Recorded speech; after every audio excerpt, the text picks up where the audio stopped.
Good morning, good morning, good morning. You can hear me this time. Thank you, Ali, for getting up early and working on the microphone with me. You should be able to hear me. And we got some news. The smoke is still here. It's still, thick, not as bad as yesterday, but we got some better news. If you look behind me, there are no cars. Our guests got to go home last night. So early afternoon, Drayton Valley allowed the residents to return. They were home and everything was good. Ali, please stop that. Um, Everything was good, and we can, come get back to life and get on with the things. I really appreciate that, Ali, but the notes are for me, not for you. Um, we can go ahead and kind of get back to normal, enjoy ourselves, and enjoy, the rest of the summer as it's kicking in. But the smoke does need to clear. So I will keep this little window back here for you, and then you can check out as the sun rises. We might see a really orange sun come up and not much light because of the thick smoke, but that'll be okay. So, folks, guess what arrived yesterday? Right after we did the show, the book. This is the proof, right? So, yesterday's episode was all about this book, and then the proof arrived yesterday, and it's not looking too bad. So, if you're interested in checking the book out when it's printed, you can order it. It's not too bad. There we go. Thank you, Ellie. That's wonderful. Yeah, yeah. So when we have the link ready for you, you'll be able to pre-order. But there we go. That's the first proof. I do have some changes. We got to fix some of the images and line things up, but that's the purpose of that. So what I'll do is, if you don't mind, maybe we'll stick it right there. We'll see how long it stays up. I don't have a shelf or anything yet, but it's not going to work. But we're going to do something with this background. So we'll put something up there so that there's stuff to look at. Hello, everybody. I'm in a really good mood today. I hope you are too. Let me jump over to chat and say good morning to a whole bunch of people. Juice, you are first.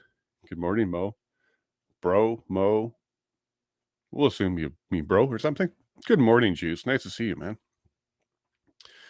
Bright and early. Padge is feeling a little bit better today. Not 100%, but she's feeling better today. She was up and about, and I'm very happy that she's able to, be around. I missed her. Zario, good morning, buddy, and good morning, everybody from Azario. It's nice to see you all. And yeah, oh, good morning. So you lost your ring. So good morning from Juice. Good morning, buddy. And how's Railroaded? Yay for them. I heard it took quite a while to get back in. Really not too bad. So they left here, I would say, about 4 o'clock. And then we got a text from them about 6 o'clock that they were in town. The roadways to get to town would have been about 30 minutes if they were normal. So they were heavy, but not Toronto heavy. Toronto heavy, Azario, very different story. And it's like that all the time. For these guys, it was the first batch. If you were even numbers, got to go in at 2 o'clock. Odd numbers got it to go in at 4 o'clock. And then from what I understand, everybody got into town pretty quick.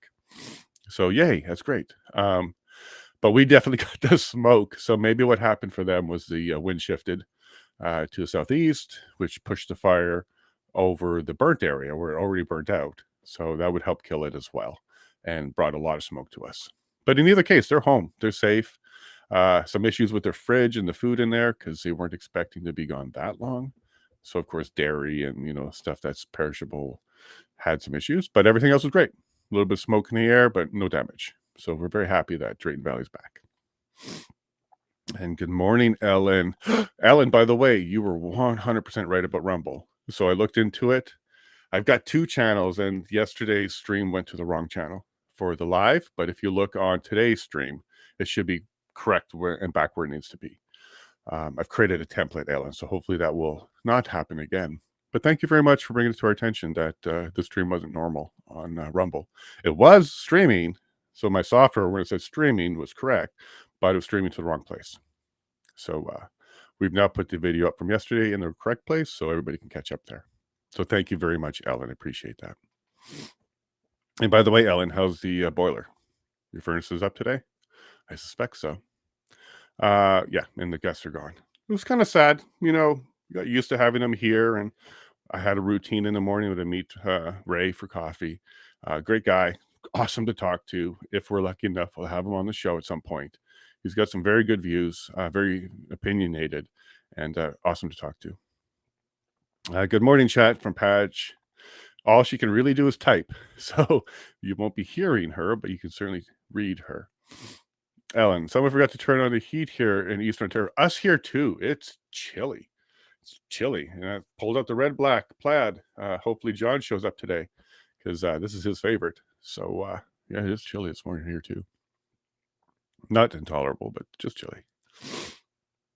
And juice. Not as much smoke here. Cool. +5. Yeah, it kind of thinned out a bit, didn't it? Now, if you're reading the news there, Juice, it looks like Eastern Ontario in general is very concerned about our smoke. Alerts are going up, I guess it's a gift from us that they don't appreciate. But welcome to the weather system. It goes from west to east, so you're going to get that. And good morning, Ali. Thank you again, Ali, for catching up early and doing what you do. It's awesome. And I do appreciate, Ali, that you're trying new things out with me. But the timeline I gave you is a guide, not gospel. So I'll be working with that. Thank you, Ali. But keep me on time, so I don't want to end the show late. Thank you, buddy. Ellen, you need to prop the book up behind you, Jace. See, you're the only person, you and John are the only two people that call me Jace, but I'm cool with that. So Ellen, we'll try and keep it there for now, but it did fall down earlier. So if Padge is listening, maybe I'll take some tape and maybe we can do something with that if you have a chance. But for now, put it maybe a bit over. But there you go, Ellen. We'll do something a little bit more permanent, maybe a shelf up here where we can put stuff and be decorated a bit. But welcome to show number 3. And I'm kind of bringing you into this show. I'm starting off, I'm in a good mood. So I'm starting off in a good mood. But today's episode is going to be a little bit somber. There goes the book. Going to be a little bit somber because today's episode's about enough already. Black-pilled, getting frustrated. So I'm going to ease you into that topic a little bit.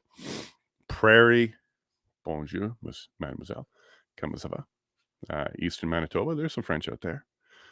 St. Boniface, big French in Winnipeg. But here you go, Prairie. Oh, I got to keep this for Clay too. Nice to see you, Prairie. Nice to see my flower. And Ellen, great. The stove is rocking and rolling. Is that a good thing if it's rocking and rolling? That sounds dangerous. And I'm glad that you're into the rock and roll mood because I am going to play that song and I do have it queued up and I did test it. So we have no excuses today. And I'm going to be playing it early because it's really going to set the tone for the rest of this show. It's a wonderful song from Manitoba. And Zahena. As you learn with me, my pronunciations are difficult because I have a lisp. I was born with a speech impediment. And so I will have difficulties with names and certain syllables together. But I'll always try. So Zahena, which is an artist out of Brandon, Manitoba, will be playing his song. I have it queued up. And then Clay, there we go, Clay. I had a half sip with Prairie, so I can have another sip with you. There you go, bud. Good to see my bear. Oh, Ellen. I mean a ton of smoke from the boiler in solidarity with Berta. Do it! It actually smelled nice, and a lot of the food yesterday had, a little bit of flavor. Because, your nose and your mouth work together to create the flavor. And it was yummy. Like old pizza tastes great. But thanks for joining us, Ellen, and in the solidarity. Had to fire up the wood stove this morning here, too. Yeah, it got chilly. And, I'm just going to throw this out there. I'm going to put up the graphic, too, because I made myself giggle yesterday. Is it a Trudeau? So we had no idea why the evacuees were being held back since Friday. We went over there. Everything seemed normal. And then Trudeau goes to Edmonton for a photo op. And then the next day, people go home. Is it Trudeau? Did he hold for a photo op? Because Edmonton would have been empty if they released him early. And he went to Edmonton's evacuation center. Just putting it out there that shortly after his wheels lift off, wheels are heading back to Drayton. But we're just glad they're all going back to Drayton. Okay, cool. And one more last look at our sky. Yeah, no sun yet. It's going to be in that corner to the left, but it's a less smoke today. We have less smoke in the air. All right, folks. So today's episode is about disenfranchised, being upset with the whole system, being black-pilled. And this is kind of what I was going through after the POEC is, I'm not naive. I absolutely understood that things were likely headed this way, but it is disappointing to see it happen. And it's also disappointing to see who didn't show up to fight that fight. But we'll get into that in a bit. I am going to start with Zahaina's song so we can kind of get into the mood, and then let me know what you think of the song. He certainly worked hard on it. The lyrics are fitting and timely, and they're based on so when you're listening to it, the he is Trudeau, and the hate he's talking about is all the name calling and attacking groups in Canada, and how hateful that is. The song is called Stop, and then in brackets, Learn to Love Again, because the message here is, in order to win this, it's going to take love, not hate. So if you give me a second, I'll bring the song up, and then let me know what you think.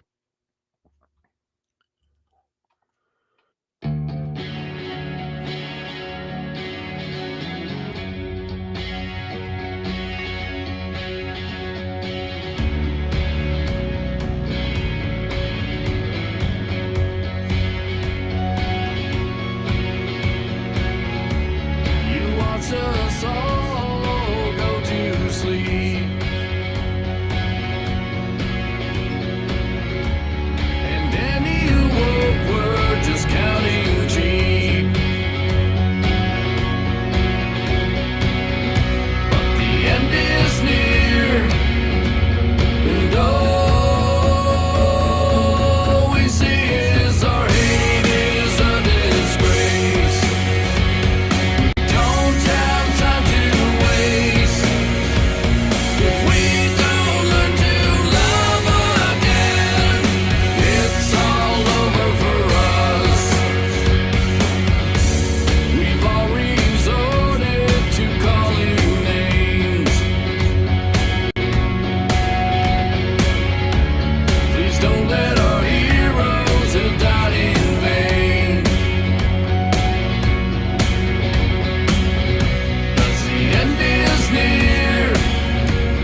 What'd you think? What did you think? Was it worth the wait? I know I like it. If we don't learn to love again, it's all over for us. The hate is a disgrace. Yeah, absolutely, buddy. Um, so yeah, that's Zahaina. If you can find him, you can find him on SoundCloud. He's out there, Manitoba. So if he's doing a show, check him out, and we'll be doing a lot more with him. That was just the most recent master of this particular version. We'll work on making a video with that. Some visuals of our favorite guy in there. Um, and you also hear some of his stuff. He's working on an acoustic intro for us. So we'll be changing that intro song to one of his. And no copyright issues. He's making it for us. And we'll also have an outro. So yeah, I was very happy to be able to play that for you. It's the first time it was put online. And thank you very much, Zahaina. Really appreciate that. You can also find him on Twitter. He's somewhat active, but he's certainly busy making music. Now, Zario, maybe you can tell me what this means. I'm not a audiophile. So what is heard a song in drop D like that I didn't like? I don't know what drop D means, but maybe it's the chord. I'm not a music person. I just enjoy it. So let me know what that means if you don't mind. Tammy liked it. Very cool. Very cool. And I think he'll let me put it into our Discord server. So if you're in the Discord server, go ahead and look for it there. It's not there yet, but go ahead and join the Discord server, and I should be able to post it there, and you can grab the MP3 and check it out. Oh, Green Day-ish. Sounds good. So Rosario likes it. Yeah, unfortunately, Green Day kind of went a little woke, didn't they, Rosario? Really odd because they're a punk band, right? Anti-government, but they went all woke on us. Interesting. And then, of course, Ellen, kind of Green Beatles. That's pretty cool. And then drop D means drop D turning. The low string of the guitar, the E gets turned down to D. Oh, so he's tuning it down and making a D out of an E, I think is where you go with that. Incredible that your ear can hear that. My brain barely processes what you just said, but that's wonderful. And yeah, thank you very much, Zahaina, and keep coming. I know I liked it. It was interesting to hear his progression because he started off with like basically just a vocal with some of his guitar playing.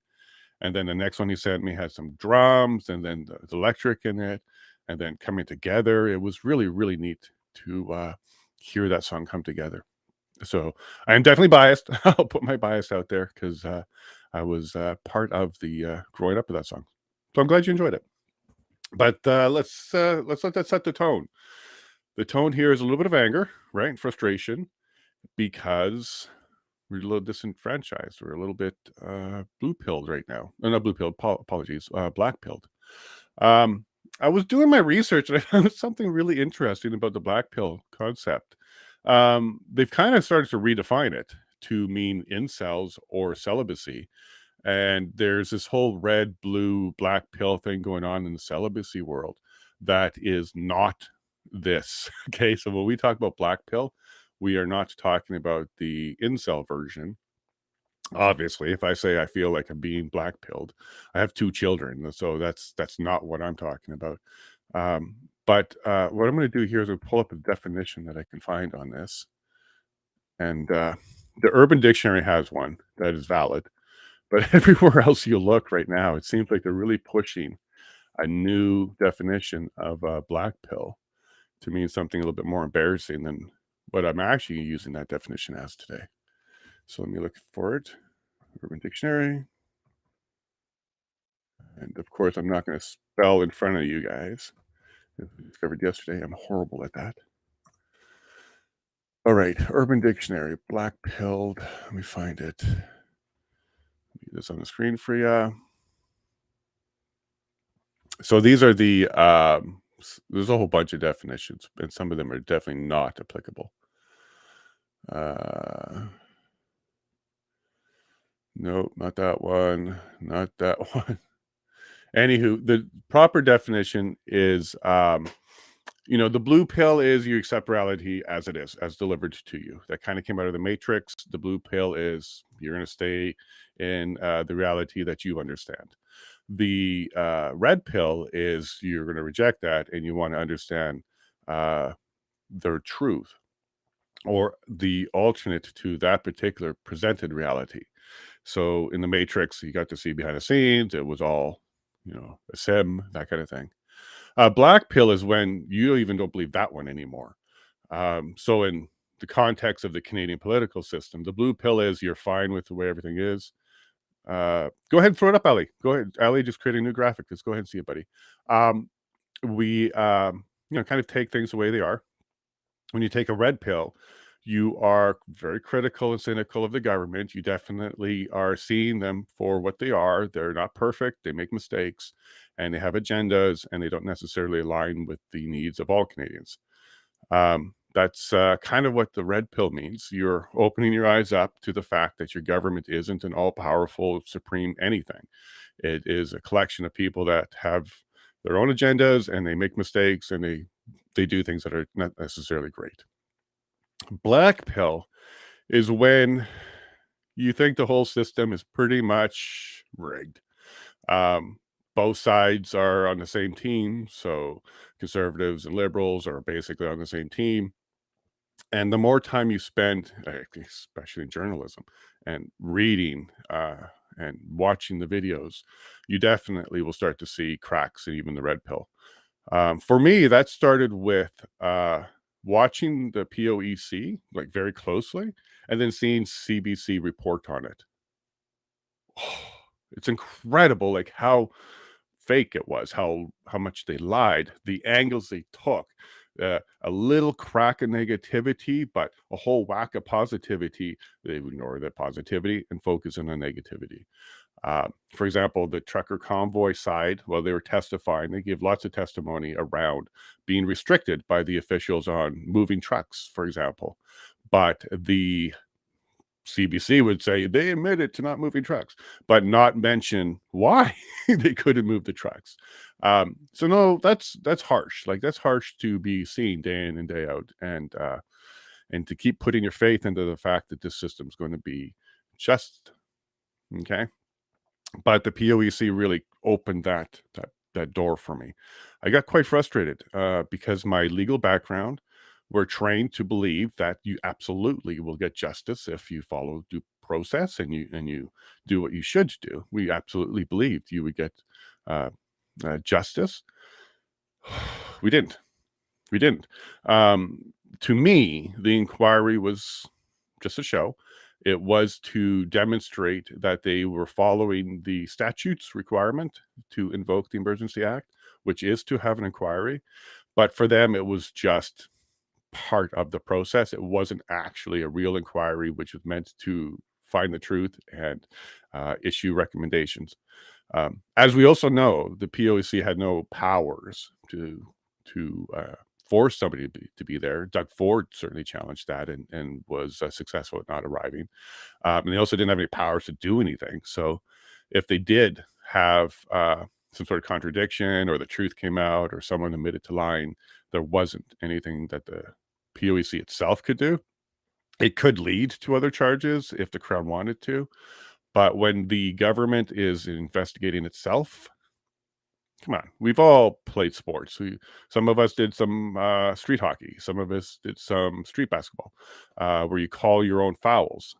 Kind of works, doesn't always work. It depends what the foul is. It's not very good when they call fouls on themselves. So I was really frustrated that it was very clear that nothing really was going to happen. That was very predictable, though, right? We all sat here. I field lots of comments and chats about whether or not anything will come of this. And I kept reassuring people that this particular process is meant to pull the information out so that we had access to it to do stuff later. I still feel that way. Okay. I still feel that way. But I don't think this particular government is going to be the vessel for us on that one. So the way I see it, we do have a couple years until the government change to get our ducks in a row to see if the new government has any interest in pursuing this at all. I am certainly going to stay on the side of I doubt they're going to touch it, the Conservative Party. I think that they don't want to set a precedence like that. I think that they also have their agendas for the next terms.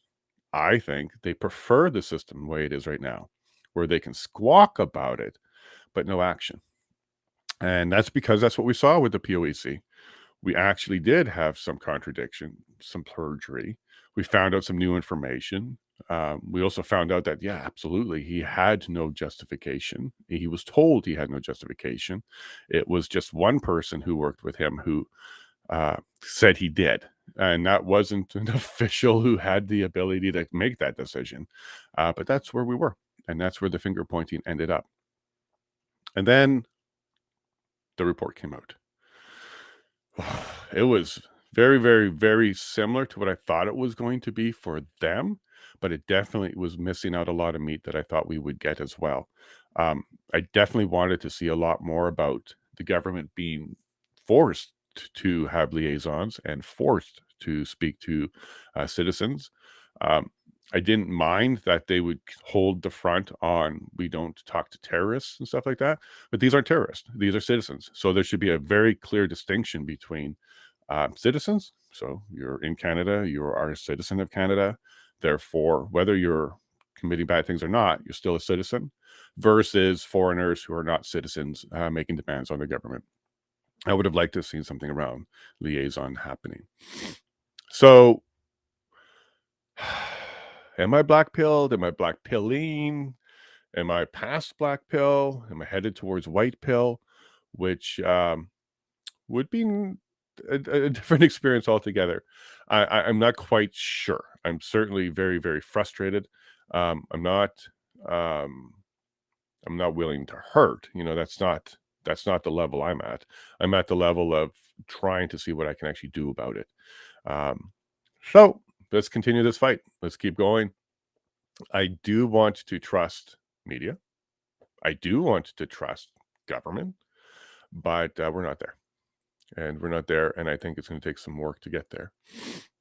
Now, the merit behind my feelings of this was the POEC, and it was the report. I really didn't like that nothing can come of it. Sorry, there's a comment here from Azari. Of course, there is a new definition for sure of the black pill. It was weird. Even YouTube, everything scrubbed that was talking about the original definition of black pill. It just scrubbed. It's gone. And a lot of incel stuff in there. It's weird. And Rumble too. I was even looking for Rumble. I wanted to find you guys a nice little video on describing what black pill meant. And that was difficult. I didn't find anything. Anything worth sharing with you. And it's also annoying as I'm getting into them, like, okay, is this one about it? And then it goes into dating and women and stuff. Like, oh, this whole redefinition. With you on the BPJ Black Pill, yeah, frustrated, trying to figure out what to do. Yeah, Azaria, and I think that's a pretty common feeling right now because it's just so blatant now. It's so in our face. They are absolutely not even trying to hide the agenda at all. In fact, this morning I noticed for the first time, and let me just double check this, that possibly Environment Canada got renamed. Because I saw it in an article and I wasn't sure if the article was taking liberty with the name or if the name actually changed. So let me just go check. Environment Canada, because it was called Climate Change. For the title. Climate Change. Let's see what it says. What's the title now of Environment Canada?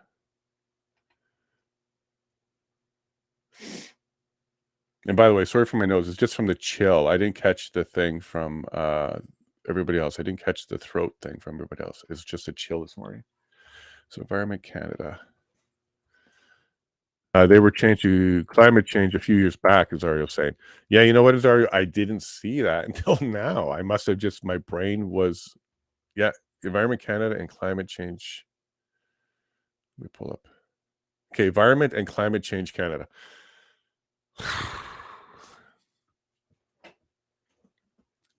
I haven't noticed that one, Azario. My brain must have just cut off after climate when I saw it last time prior to this morning. Incredible. Incredible. And Prairie says choose black pill then as well. I think so. And not the incel version, the the political system version one of the black pill. Okay. So yeah, so things like that. Like why is Environment Canada changing the name to add climate change to the title? Did we all agree that that is a thing? Did we all agree that the humans can do stuff about it? I think the jury's still out on that, but this would be an example of the government with an agenda, subtle changes like that to show us where they stand and basically letting us know, no, if you're Canadian, you now believe that climate change is a thing and we need to put resources into it and control resources around the world in order to satisfy this particular agenda of the destruction of the world, which has not arrived. Okay. We can certainly talk more about certain things because look, my stance on this climate change stuff is clean up after yourself. Okay, you're gonna make a mess, you clean up after yourself, and that's what I would expect anybody to do, whether they're a guest in a home or bigger than that, is clean up after yourself. You don't have to make a mess and destroy things, but when it comes to human involved change of the world, when the rich people, the 1% starts selling their seaside resorts and starts moving into the mountains, then I might start believing it. But no, they're telling you to get away and they're picking up the property. So they have better access than most of us and they aren't afraid. And then you have a gentleman like Bill Gates saying, hey, look, stop flying in airplanes except for me. My private jet is important because I am important. And that was basically his statement. So yeah, they don't believe it. It's just a good way to get people behind a cause, a huge group, and then get them to be advocates for it and pressure people who don't believe in it, governments who don't see a need for it, and they're successful at that because they're using all that same pressure that they use for all the other agendas, which is name calling, false allegations, and canceling, which is to go directly after somebody and take away their livelihood. It's incredible that we still have some of that going on. Okay, so Tammy, what are you saying here? Yeah, I'm feeling very black pill these days. Yeah, Tammy, it's not something to be afraid of. It just means you are now seeing more of truth. Okay, because that's what the path is. It's truth that you're having trouble with, and that's what you're now seeing. So I'm not afraid. Okay, and I still support our system. I don't support the players. Okay, I want to make a big distinction there that I'm not anti-government. I'm anti this government, and I think that's an important distinction because I believe that with corrections and elections, we can get back on track with the current system with a little bit of modifications. I don't think we need to burn it down and rebuild. I think that that is the ultimate agenda of the globalist is to convince people that they need to destroy their current system and rebuild a system. And if you do choose to go down that road, they will hand you the guidebook and they will tell you how to do it because this is exactly what they've been waiting for. So I don't want to jump on that bandwagon. I believe we can correct what we've got, but we definitely need to roll up the sleeves and do some hard work. Oh gosh, it was in 2015 where they changed their name. Yeah. So yeah, that was when 2014 is when Trudeau got back in, right? So right after him. Not a surprise there. And then I hope you're right, Jay. Yeah, I do think we're right because here's why, Tammy. So the other side, they're aggressive. They have an agenda. They're not even shy about it. They write books, a couple books. They got a whole website. They're really telling you what's going on. And if it is something they don't want, it's very likely it's something we want. So they don't want us to self-govern under a democratic society. They want us to push the power up to them. So when they do anything, I almost by default want the counter of that one. So for example, the fertilizer issue pushing a 30% reduction globally when fertilizer is a regional issue, depending on soil, water, what you're growing. There's a whole bunch of factors that go into how much fertilizer is actually required, and that will counter and not work well with this whole flat 30% reduction push. Um, there's a fantastic example of why you should not have government on a global level pushing down to regional levels any arbitrary anything. When challenged, not Environment Canada, Agriculture Canada, I contacted one of their scientists. It's all over my Twitter. If you look up, I had a nice debate with him, and the debate really was, why 30%? Can you explain to me why that magic number came up? And his final answer was, he doesn't know why. It's a global initiative. And if I want to know more information, to Google global sources, i.e., go to the WEF and read their stuff. That's not a good answer. Farmers here are saying, look, that's too high. It will destroy crops. The yields will drop.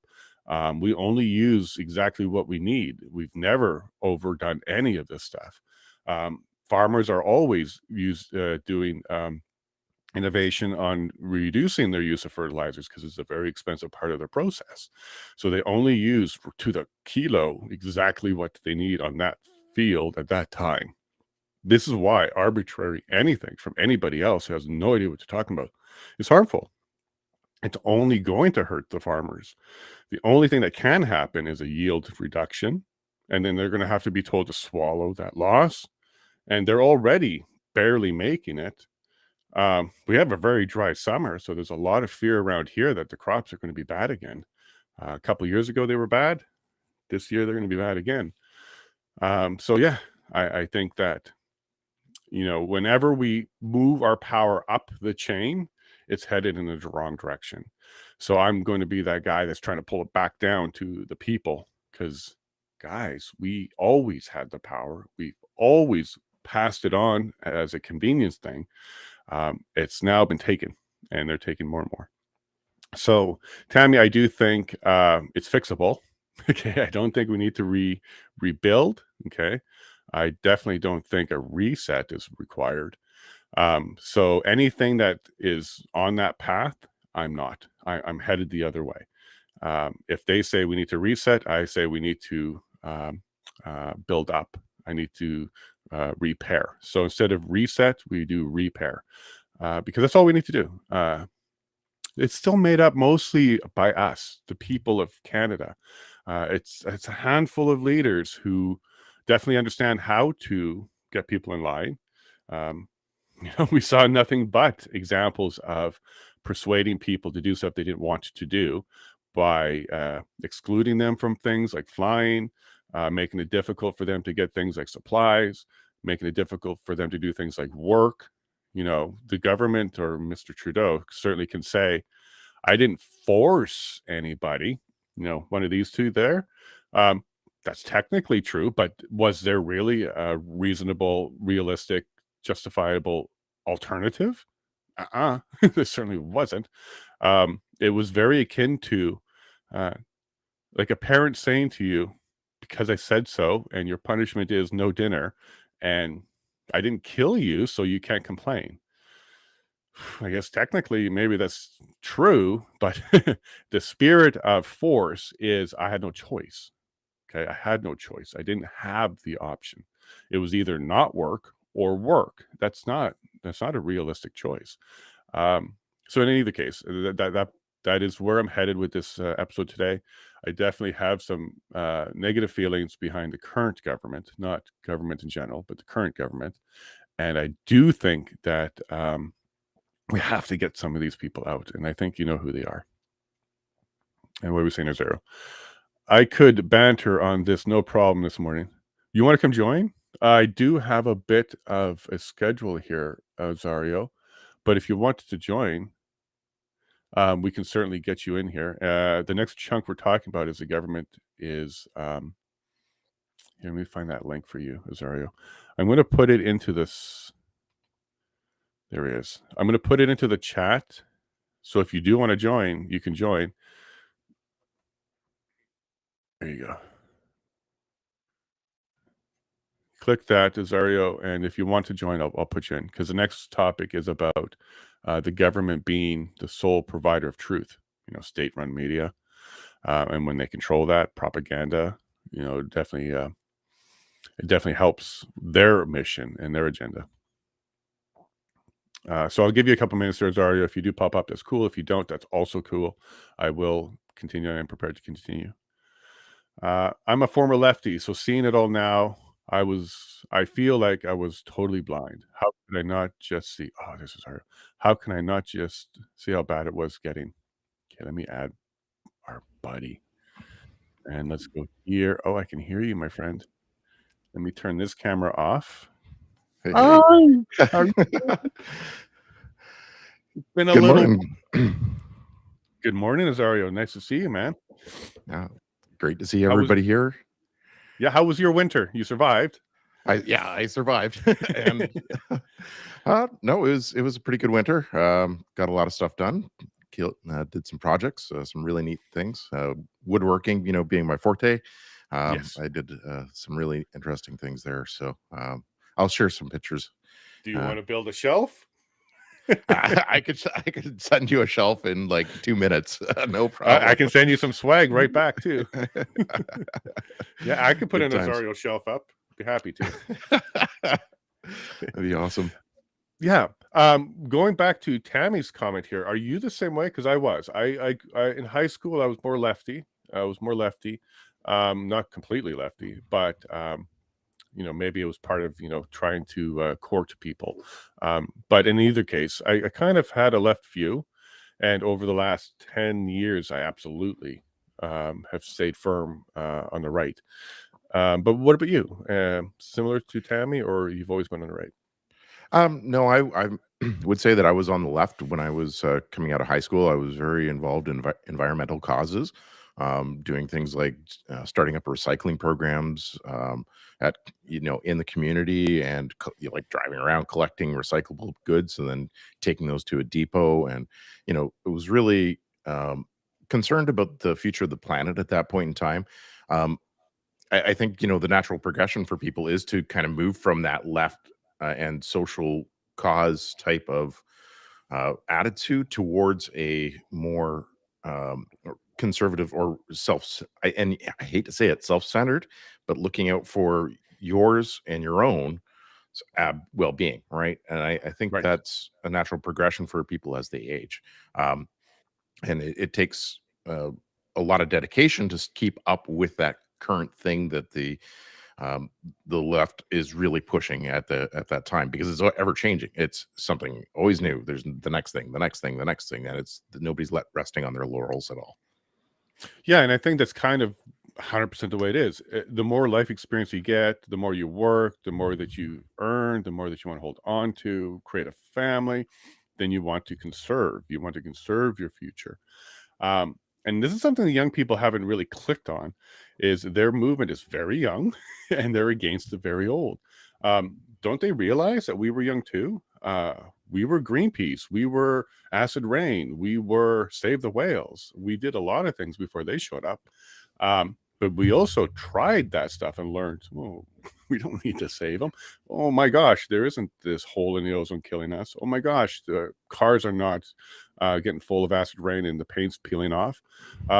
It takes time and experience to go around that block a couple times to get awake, to understand what it means. So when we're talking to young people who've been around the block 0 times, and this is their first time, I get a little bit, I'm not going to use the word frustrated, because I'm not annoyed with them, because I did it too. But I really wish we could just say to him, hey, you're just 20 years ago the same as us. You're going to be here as well. And here are the reasons why. Once you're, you have to make it for yourself. You have to get a job. You have to put a roof over your head. And then you make the choice to have children and get married. You want to be able to provide long term more than check to check or paycheck to paycheck.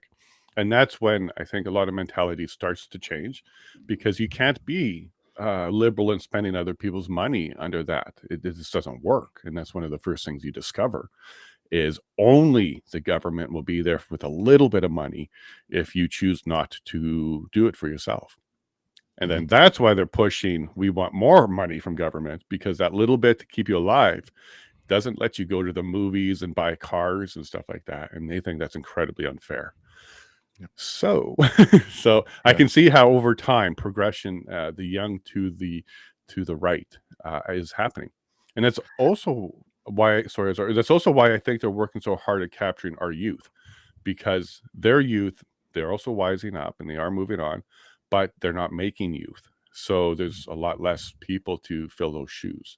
So I think this is why we're seeing such a draw on our youth and at a younger and younger age. Um, Sorry, a little bit of a rant there, but Yeah. it's something I've been thinking about because I used to be like, I wouldn't say I was pushing Greenpeace and I was pushing that stuff, but I was definitely concerned, and I Mhm. was eating the propaganda I was getting. It took a little bit longer when I realized nothing changed and acid rain didn't kill us. But yet here we are with a new problem. Every 10 years, a new problem. Yeah, I think it's exactly that naivete of kind of youth is a prime target that they capitalize on. Like they're looking to target. Like, why do you think the universities are really promoting a lot of the like their liberal incubators, if you could, or left leaning incubators of those kind of thoughts, and those are getting perpetuated out into the world after they're done their studies, and Mhm. because this is a fertile ground for youth, like for ideas to be planted and minds to be shaped, and that's what the left is capitalizing on 100%. I think if there was an ability to prevent or present a more balanced viewpoint to the world in that time frame, then you may get more people actually having a center or maybe a slightly right of center viewpoint on the world and taking that on. But everybody that's coming out of university right now is like Far far left. scream far screaming left. Yep. Yep. And Tammy pointed out a nice one here too. She thought she was center, but not a center she thought. But here's the thing, Tammy, you probably are. It's just the left moved. So, like Elon says, he's like, I haven't moved. The left moved, and they made me The center. Yeah, the Overton window shifted, and Mm, that's really what caused, where you haven't really changed as a person. It's just the definition of left has gone further left than what it was, 10 years ago. absolutely. Now, you think media? Oh, I don't think I'm going to say you think. I know media plays a big role in this. And then when we have a state-funded media that gets identified as state-funded on Twitter, and then they throw a fit and say, "No, but you are like Mhm, technically you are, and you are state-funded." But I think their response said everything to me. Their response was they used state-funded as a derogatory term, meant that you're under control of the funder, but they could have responded with saying, "Yeah, of course we're state funded, but it doesn't affect our bias." They mhm. didn't make that message. They just simply said, "Look, if you're going to label it state funded, we don't like that." Yeah. Well, maybe that's because it's true.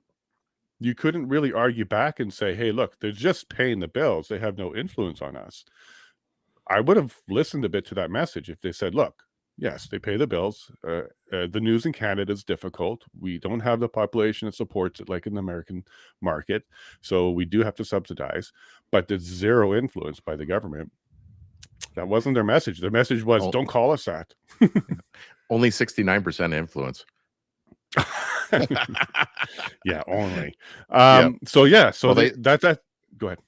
yeah, they when Elon did it, they initially had put out 70% state-funded media, and then Yeah. they CBC corrected and said, "No, it wasn't." And then they were like, "Okay, it's 69. There you Yeah, go." And yeah. Elon's fun. I love um, Elon. yeah, yeah. But this is exactly what we're faced with, and this is why we have some black pilling, because you can't even trust a single news media outlet. You got a not Rumble, you got Rebel, you got Western Standard, you got a couple others that aren't so bad because they don't take the funds, but everybody else is.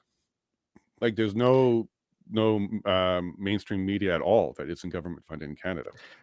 I would push back on that though too, Jay, and say that Okay, they're receiving funding from somewhere, and they also have an agenda that they're driving. Um, Rebel. yeah, definitely Rebel is like has got an agenda. Western, I've seen a little bit, but not so much. Like Counter Signal definitely has got an agenda that is a lot more. like a lot more off to the right side. But I'm having trouble really accepting any media that is in my face at all as being credible. Like Mm, it's quite tough, and that I think is the black pill for me, is that I'm like questioning everything that I read, questioning everything that I hear, fact checking the sources, looking at it and going, is this actually true, or is this, somebody just trying to mess with your head? mhm, And it wonders if well, it makes me wonder if it's this constant barrage of information that is really there to confuse a lot of people, and then or also get them to the point of saying, you know what, it doesn't matter, it's not going to affect me, it doesn't, and I'm not going to pay attention to it. right.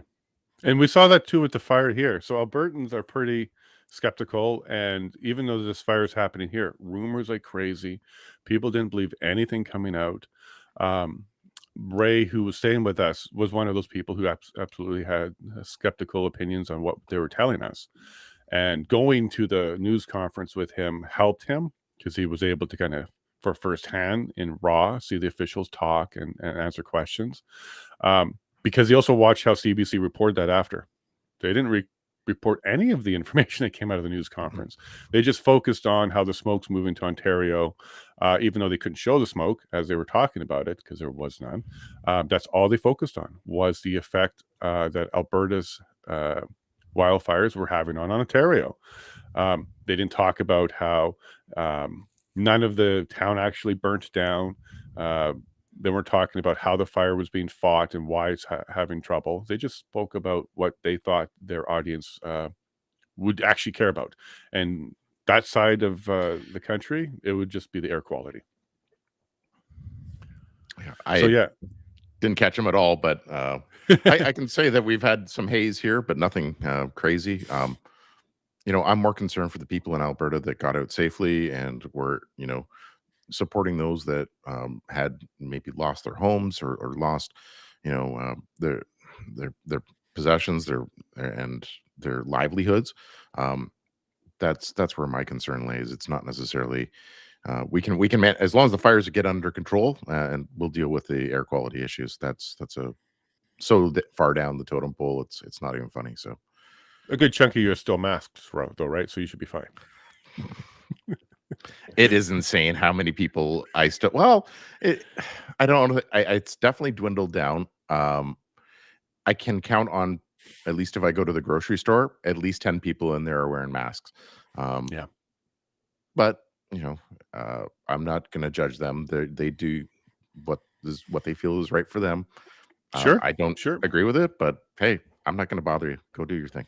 So Yeah, at some point we're gonna have to push back because the masks are all over the street and in the garbage and in the ocean. So they're gonna have to do some sort of cause on that one themselves. Clean that up. um, sorry, you got a couple more chats here from Tammy. So Tammy was saying, "Yeah, they keep moving the goalposts. They move it so often that they can no longer keep up." LOL. Who we canceling today? I don't know. Pick someone. In fact, Tammy, sometimes they have to pick their own. Right? The snake is biting its own tail. Every once in a while, one of their people will say something smart and then get attacked. Big Young Turks. I want to. What's her name again? I don't watch that enough to know her name, but she came out and actually said, "Hey, look, I'm a woman. I'm a woman. This is what a woman is. I'm a woman." And boy, did they attack her, transphobic and all that kind of stuff. When she's always been on their side on all the stuff, except she got fed up of feeling like she's being erased. So we're seeing cracks like that start to form, and I think that's good. yeah, definitely a sign of the times. And but I think this is by design, is to keep everybody on edge, right? That something is always changing and it's never consistent, and nobody's getting comfortable. Right, and actually want to kind of go back to the media you were receiving about Alberta. So the Drayton fire, 4 to 6 houses were lost. That was it, and they were the ones outside of town, but near town. No lives lost. I'm not even aware of a pet being lost.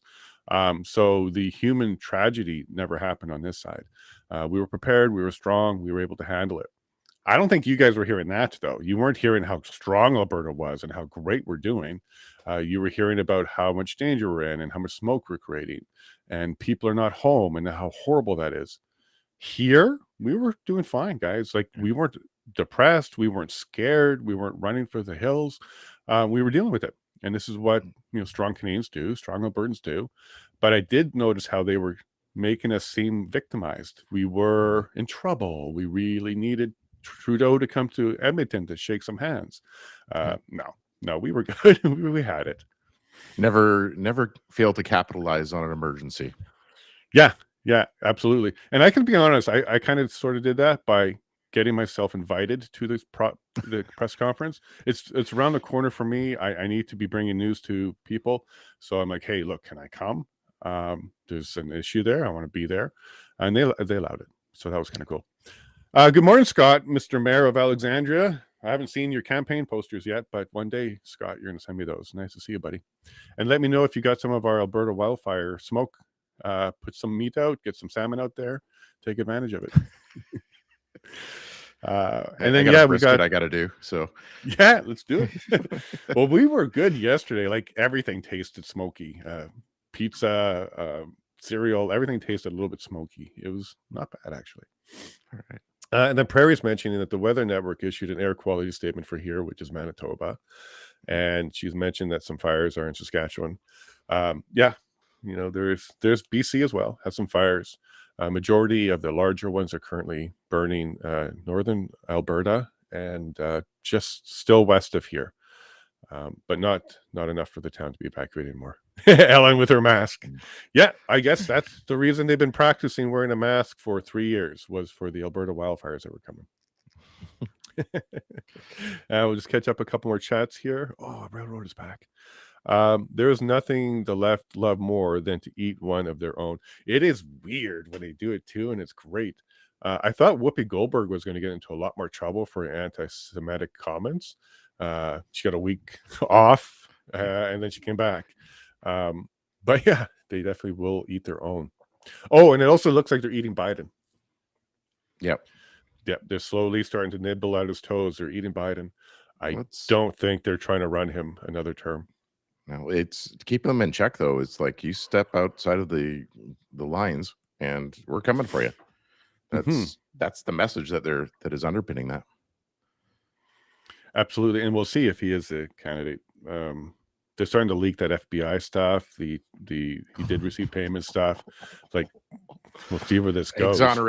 Exonerated Trump on the FBI or the Russia collusion, and that one report dropped yesterday.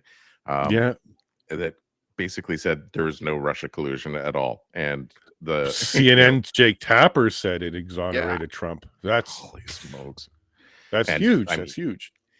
You just had an apparatus that went and completely set up a president's chances of getting reelected, and also hampered him for basically 3 years while he was in office, that he was dealing with all this fallout. And there's going to be more coming out of that. I think there's going to be. Well, I'm optimistic that there will be more follow up to that.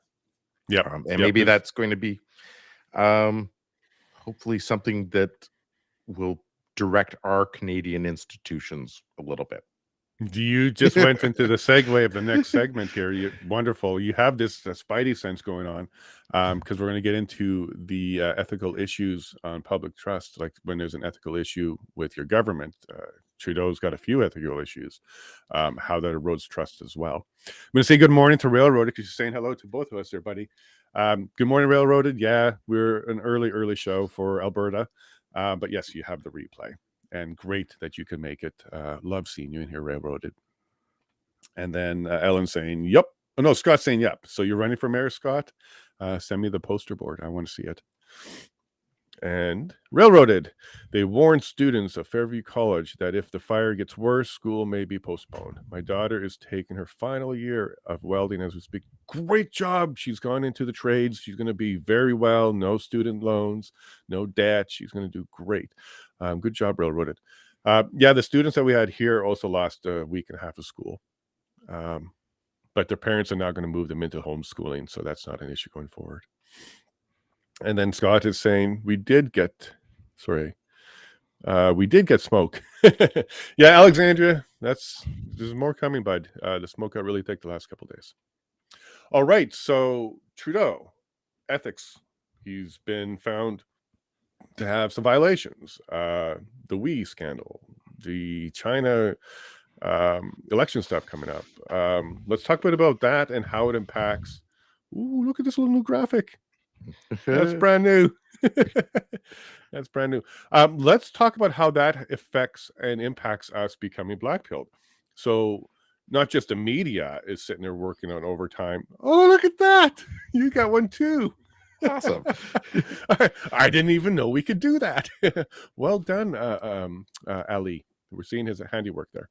Thank you, Ali. So, yeah, it's pretty neat. So, with the media coming down with propaganda, and then you actually have your leaders who are getting busted for ethical issues, and they're even, getting through the process and being found at fault. Or I'm not going to use the word guilty because that's more of a criminal code thing, but you found liable or at fault, or that you did violate your ethics. How does that make us feel as Canadians that we can trust? Like when our actual leader himself is blatantly causing violations, and even his own party is saying, yeah, that was too naughty. Imagine the things that they're not bringing forward. Imagine the things that they kind of hush away. So how does that make a Canadian have faith in their government when that's actually truly what's going on with them? Do you think ethics plays a big role in being black pilled? I think so. I don't trust my government.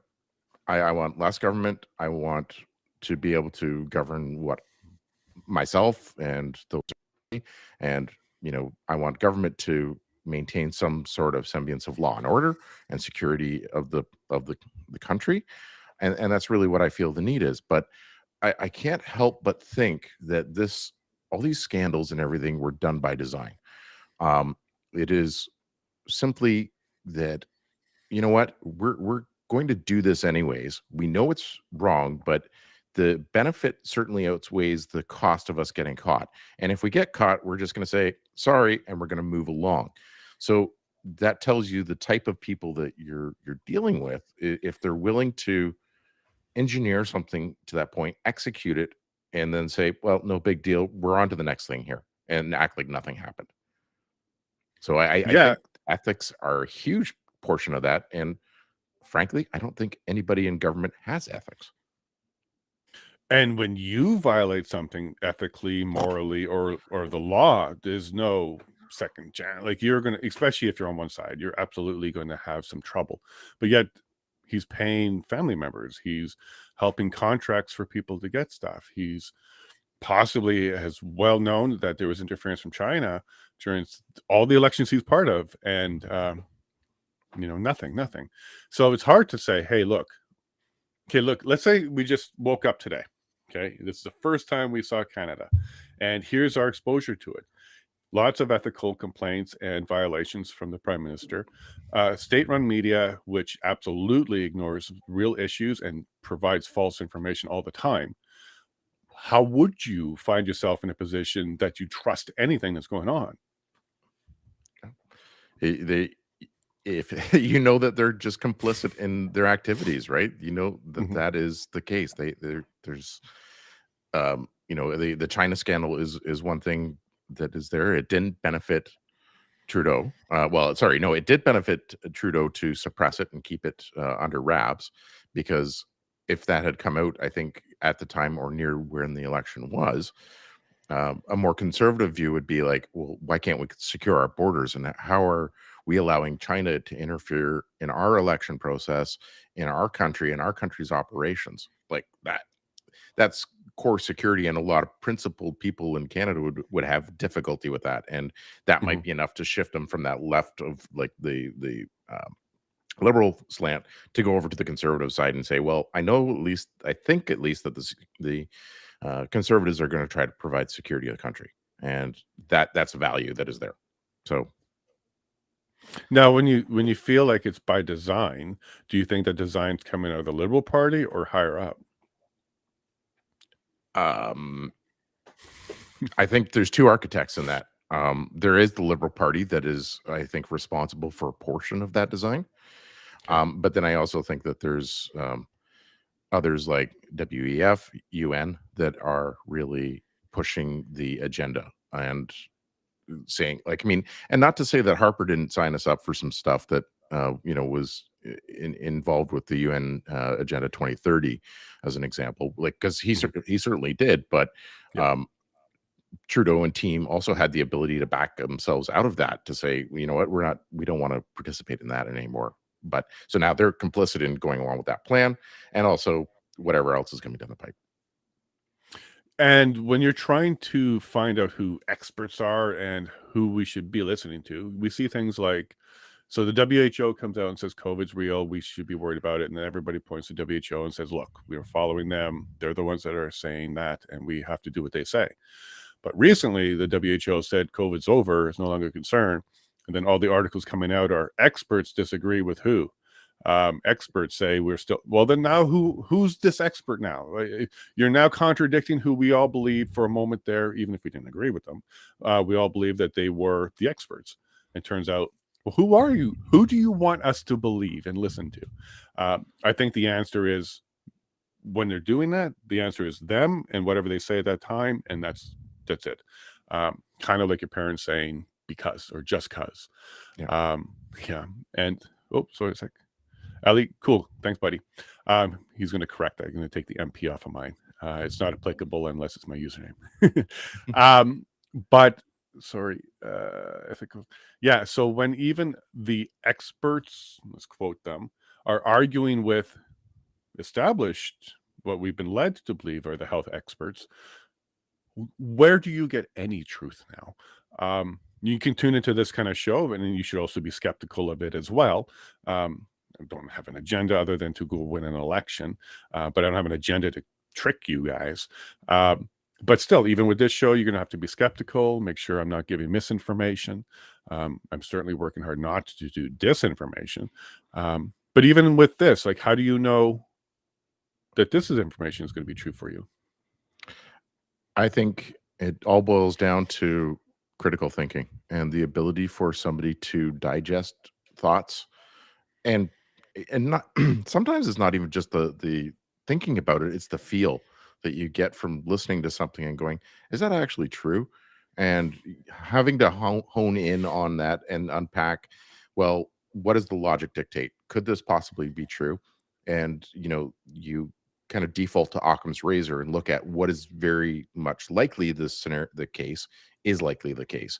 The more complex the situation, the least likely it's going to be. So when a situation arises that is super complex, it is very like it is very difficult to explain that that has actually happened.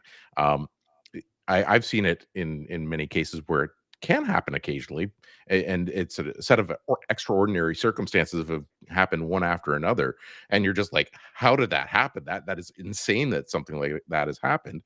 But our world isn't like that all the time. Our world is much more orderly in the sense of, if A happens, then B must be true.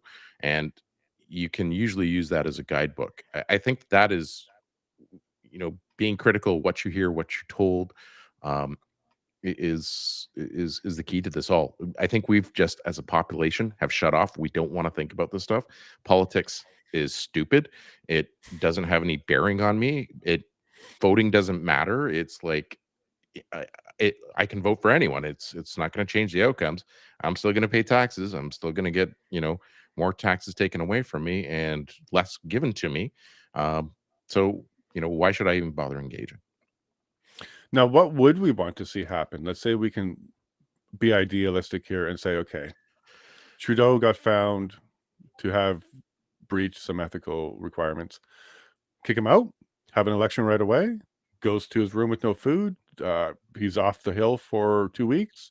What would be some sort of repercussion that would be acceptable? Because I can't imagine us having a setup where one mistake or one thing, if it's, I know you didn't murder somebody, maybe it was you shouldn't have hired that person. Is that enough to have a new election, like impeach? So what do you what would you accept as consequences if we had some sort of system in place like that? I think there's, it's on a sliding scale that goes up and down depending on the severity, I guess, of the offense. So the more serious the offense, then the more likely it is that it could potentially cause, somebody to be removed from office. Now, the we'll get to this in a second, because I want to talk about recall rates in a moment, because that's something that's surely lacking in our society, or in and our being Canadian stopped right system. now too. Um, and you know, the more egregious, the more likely, or what, the more severe the consequences, and the more repetition of violations, the more those are cumulative, and basically could equal like an expulsion, as an example. So you get found in breach of 3 ethics violations in a row. Well, that's enough for you to get kicked out and trigger an election, right? Uh, but you could also have one really serious one, and that does it. So I think that would be, in my mind, how you'd kind of manage it. So, say criminal code certainly is going to trigger stuff. A few violations of ethics could trigger stuff, but what would that trigger be? Because we have no confidence being blocked right now. Mhm. So, even if it was the right thing to do, the NDP are blocking the no confidence, and that is Canada's version of impeachment. Um, and we don't have access to that. Now, what about like a citizen-based impeachment process, or no confidence, where it doesn't have to go through the MPs? It can. We can still do an MP-based no confidence. But what about like a way to have a call for a Referendum. referendum? Yeah. Yeah. Yeah. I y You could do that, but that's currently blocked as well, because that would count on a majority in the House to actually say, "Yep, we want a referendum on whether or not the Prime Minister should stay in." I look at the NDP and Liberal coalition as almost being treasonous, because they're not the NDP are not serving their base, because they didn't sign up to be, supporting the Liberals on every turn. I think it's And more than treasonous. It's actually against the criminal code as well, too. Section or criminal code 187. Let me look it up. Keep going. because it's not a formal coalition. It's an agreement, kind of, or an agreement in kind. So they've said that we'll help you, out in the situation, give you support, but not necessarily a formal coalition as defined. Yeah, I'll try finding the criminal code because this falls under bribery. In order to make deals to maintain your office, so MPs fall under this one specifically. Um, if you're making deals to hold your office, that's bribery. You can't Mm, do that. And that's exactly what Trudeau has done. He's going to be able to hold his office with this deal, because his office is what would be jeopardized in a no confidence vote. So in the criminal code, we do have bribery of officials, and this is, to my interpretation of the criminal code, exactly what that says. I think I found it. 1 second here. Minister of Justice. Yeah, it could be section 120, bribery of officers. Let me pull this up. This might be the correct one. But by the criminal code, they should be investigated and charged on that one. it just would take the Attorney General to step up and want to do something about that. I have found that attorney generals are not proactive enough at all. Even the Ontario Attorney General, I contacted them on an issue. Ali, I got it, buddy. I contacted them on an issue, and they told me, as elected officials, they don't have the power to instruct in any way, shape, or form the police. And look, I understand that. I'm not asking them to instruct them. I'm asking them to recommend an investigation. Yeah. They won't even do that. And that's frustrating to me. Mm. Let's see this. Officer, maybe it's 21, might be the next one, because there's one for officials and then one for like MPs, elected officials. I'll look it up again, folks. I was reading it just the other day, because the law says MPs, and it says in order to maintain their office. So, and I believe that's exactly what this deal did. Yeah. It maintained his office. So On under the both sides. Yeah. Yeah, exactly. Good point. So they both, it was a mutual agreement. So mutual bribery. You help me keep my office, and you'll stay in as well. Um, 100%. good job, Ali. Thanks for putting those back up. You're doing awesome, buddy. Okay. Jay, I gotta bail out. I got some stuff to do, but I just wanted to jump in, and I'll be listening in the background as I get on my work this morning. So Thank you so much. And yeah, you jumped out just in time, because the next little segment is about examining our own biases when it comes to blackpilling. yeah, I don't want to talk about that right now, though. Okay, buddy. All right. Thanks Thanks, for everyone. joining. Talk to you soon. Bye. Cheers, bud. Let's go ahead and put the smoke back up. There it is. We'll put it into the corner. There we go. Hey, everybody. We had Azario show back up. Throw some comments in. Say thank you to Azario. We definitely appreciate when people show up. And then Azario, here you go. Thank you very much. And you were absolutely a very, very special guest. Thank you very much, Azario. We got to use these graphics, okay? Ali put a lot of work into them, so we got to use these graphics. But thank you very much for joining us, Azario, last minute there. Yeah, so what I was just telling Nazario is the next segment here I want to chat to you about is questioning our own biases as well. Try and reflect on how our personal biases can color our perspectives and understanding of society and leading to further division. What we really don't want is we don't want to be dividing ourselves here, but even red pill, black pilled, you still have your bias too. And that bias is everything coming out of the government is incorrect. Everything needs to be reviewed or looked into. And that would also be an extreme bias, right? Because not everything, certainly lots of things, but uh, you got to be careful not to throw the baby out with the bathwater. There are still good people in the government. There's still good people that are there for the right reasons. And just blanketing everything they say is also going to contribute to the division and your bias as well. Same thing with media, right? Everything out of CBC is trash. Not everything, not everything. Um, they're more strategic. They're more on this issue we're going to push it, but on this stuff we're going to be truthful. But on this stuff we're going to lie about that. But this stuff we're going to be very open about. Um, and I also think that's how a lot of people are still buying into the CBC stuff. Um, when you go with comments, Kate, thank you, Ellie. I'll do that. And it's also how maybe some of these sheeple, the people that don't think too much on their own, are stuck because they're watching the news, and a lot of it is true. That event did happen. That outcome of that sporting event was happened. That outcome of the vote was documented. And then they sprinkle in false information, and this is how they kind of hold on to people who don't pay enough attention to what's going on. But for us who see it, this does create a bias in us as well. And I think in order to be as fair and transparent as possible, you got to be able to examine your own bias as well. I do find myself getting frustrated like immediately when I see CBC's logo come up, City TV, Global, because immediately I'm not pleased with the reporting and stuff. So how do I navigate through that as well? It just takes some reflection and sit back and realize that even my biases might be clouding my opinion on what I'm seeing and hearing, and then to just go through it. Take your time, absorb the information, and like Azario says, be critical with it, examine it, look at other sources is another good one, talk to people.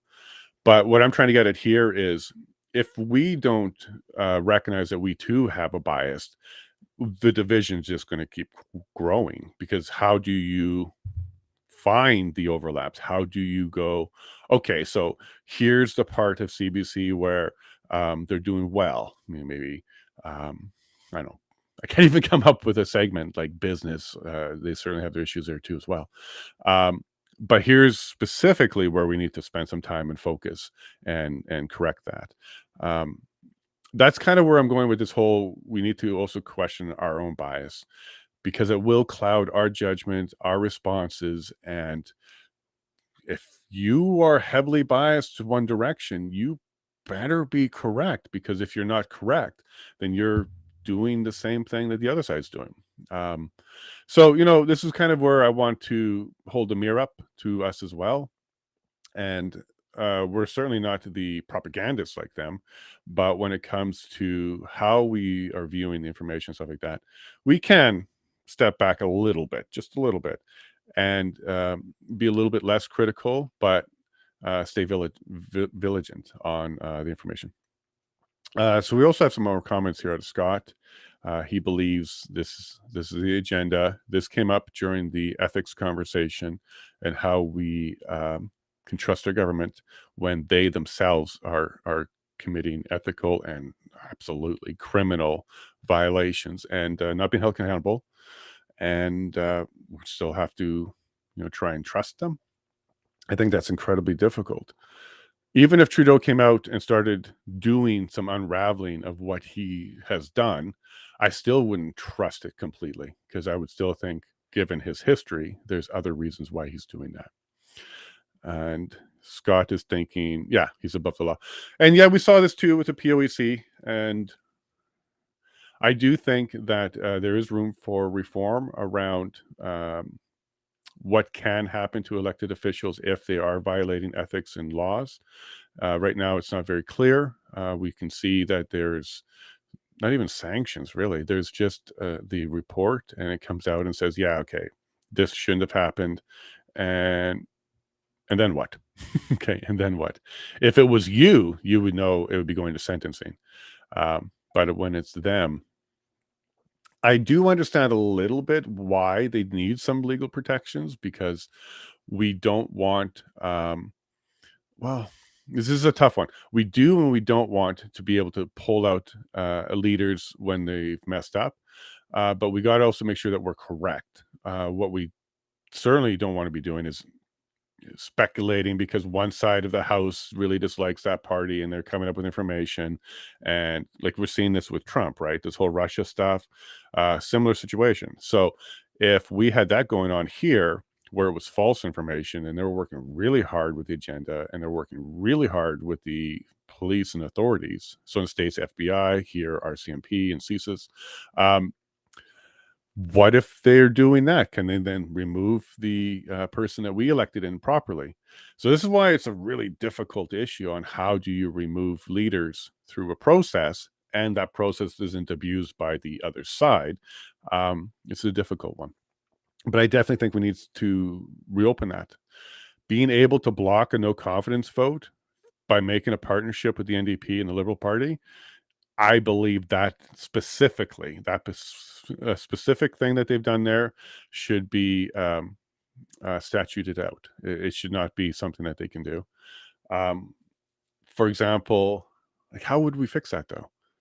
How do we fix that? They can have a quiet deal where they don't publicly say anything and they get the votes.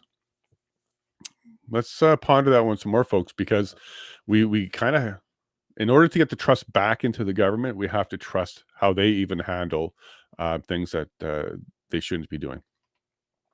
And I don't think we're going to make a lot of headway by letting them just continue with the status quo, uh, put on more laws against us, and then give us very little option to address their misdeeds.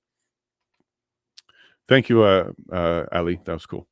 Amen, Nazario. Ethics and who enforces them, starting with municipality all the way up.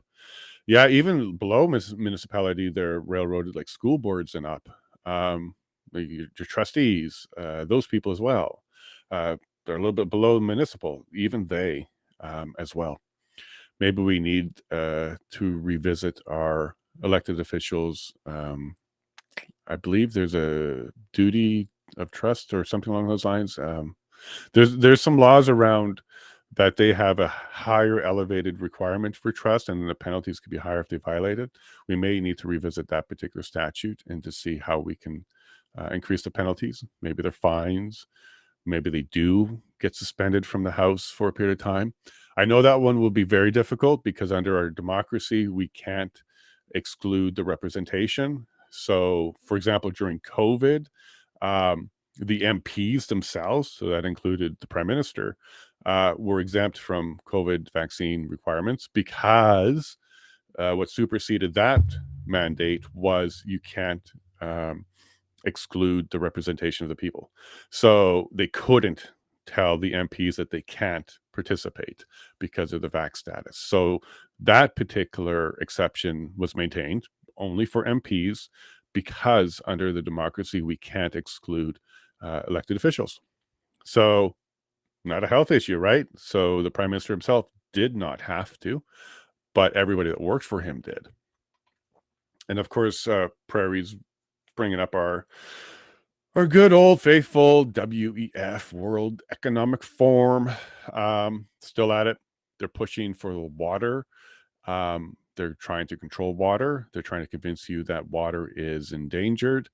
And for countries like Canada that has plenty of water, I assure you that we're going to be regulated in such a way that we are going to have our water.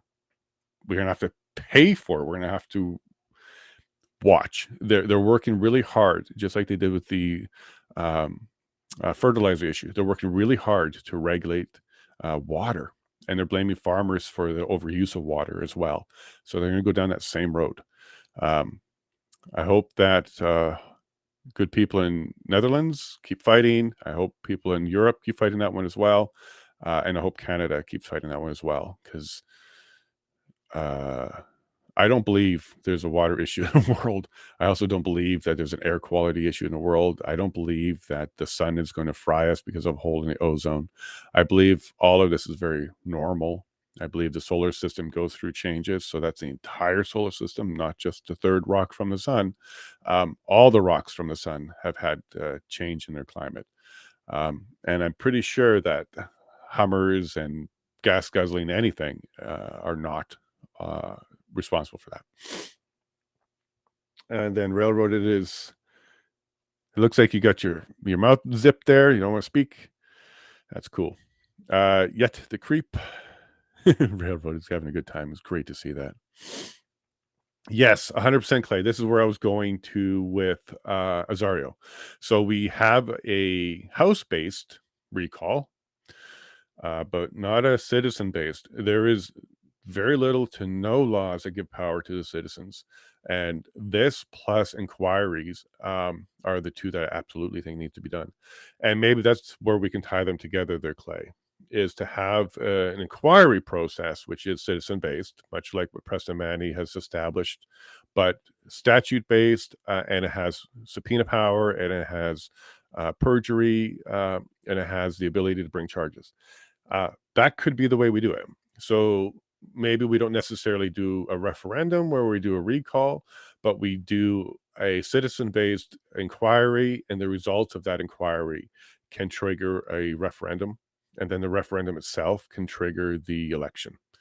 And if we go through those processes and go all the way to it, that could be a mechanism for the Canadians to actually take some action and recall and repel recall people and laws, and make sure that you have more of a say.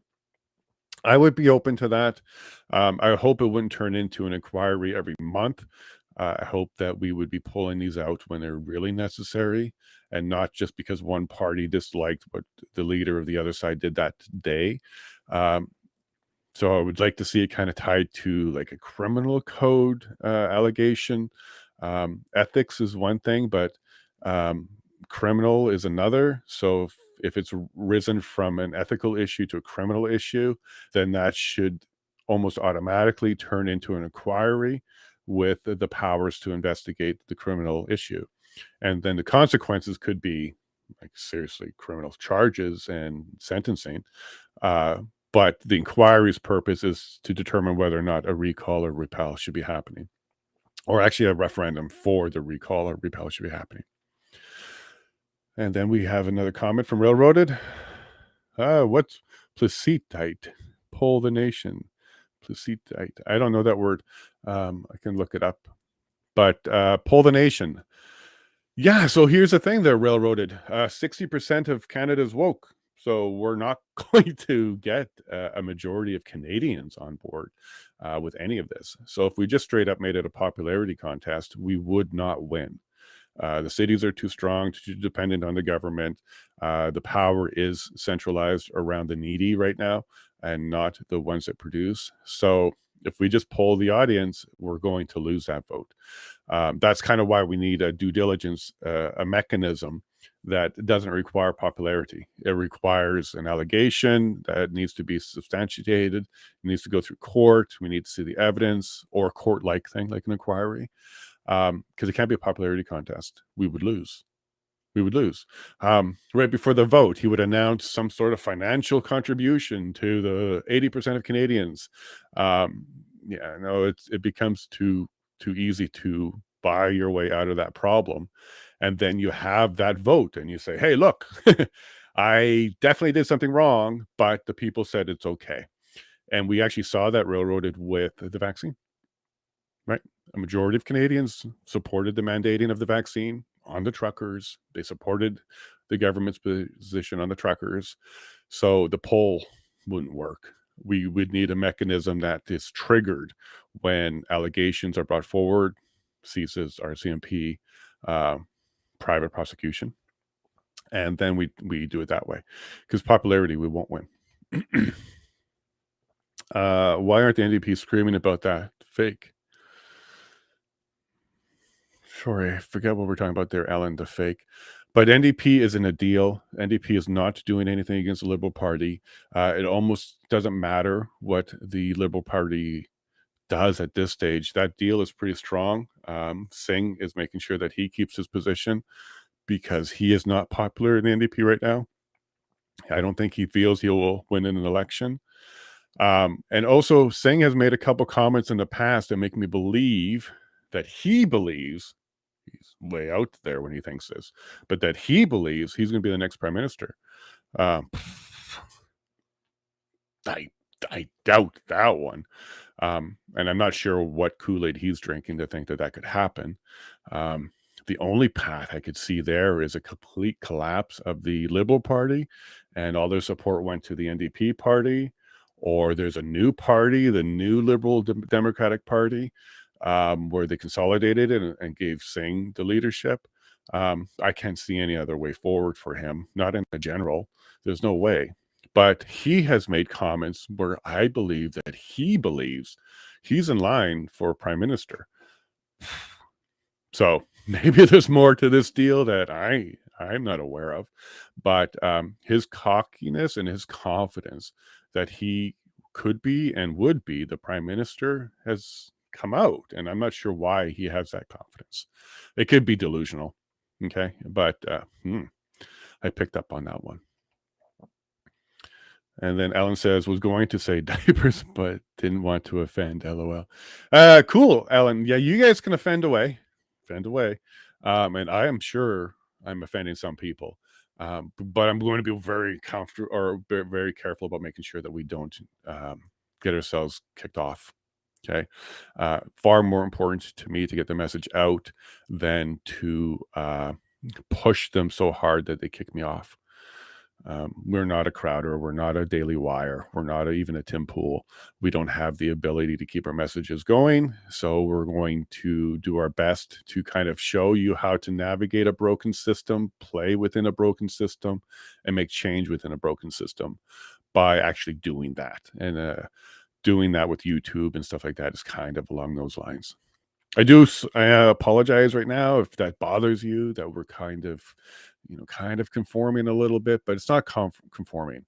I want to make it clear that in order to work on the machine, you got to be in the machine. So that's kind of my philosophy on that one. And it's the same way why I'm running for office is it's going to allow me to get into the door and do real things. 123 is municipal corruption. Right. And I think maybe 124 might have been the other one. Where it all starts, in my opinion, if there is corruption and they had to win their seat locally first. Yeah. Okay. So I see where you're coming. So you want bottom up, which is good too. So maybe a two-pronged approach. I do know that municipalities all over the place have a lot of corruption issues. We hear about it often. I know that when I was with the United Counties of SD&G, Stormont, Dundas, Glengarry, one, I won't say which one of the municipalities definitely had some questions on whether or not the incumbents were honorable. It happens. And yeah, maybe that's setting the stage. They're railroaded. Maybe they're feeling like even on the municipal level, they don't take corruption strong enough. So why do they care anywhere up there? I agree. And I know that you specifically have some municipal issues too. So I'm glad that you keep bringing it up and keep on top of them for that one. I wish there was more I can personally do to help you on that. But I'm working on it. Okay. Thank you, Ellie. Yeah. Oh, wow. This show went by quick. I'm going to blame Azario because that was so much fun. All right. We now have Ellen again. Ciao, Zario. Good to see your smiling face. It is good to see him, huh? It's good to see you all, even your icons there, Ellen. I like to see you there. And then Railroaded. Make it a great day, Zario. Yeah, we love him. We love him a lot. 326 of the Criminal Code, extortion. That's another one. Yeah, the one I'm looking for is bribery of an official, specifically of an MP and elected officials. I was reading it just the other day. I'll probably do a video on that one soon as well. And then 346.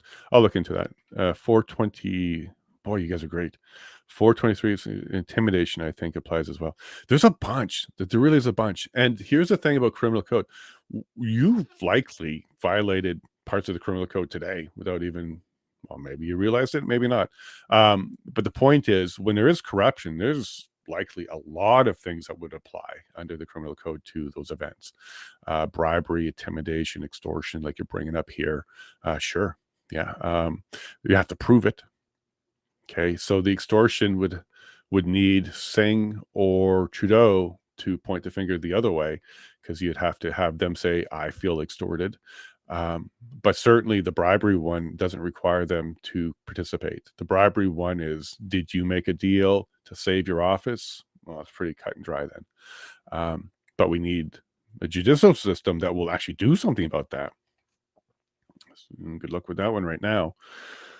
If man believes he has the power to destroy or save the planet, man is an ass. 100%, Alan. And this is where I'm always coming from on this one. Look, I do believe every once in a while, Los Angeles air quality horrible. They got a bubble.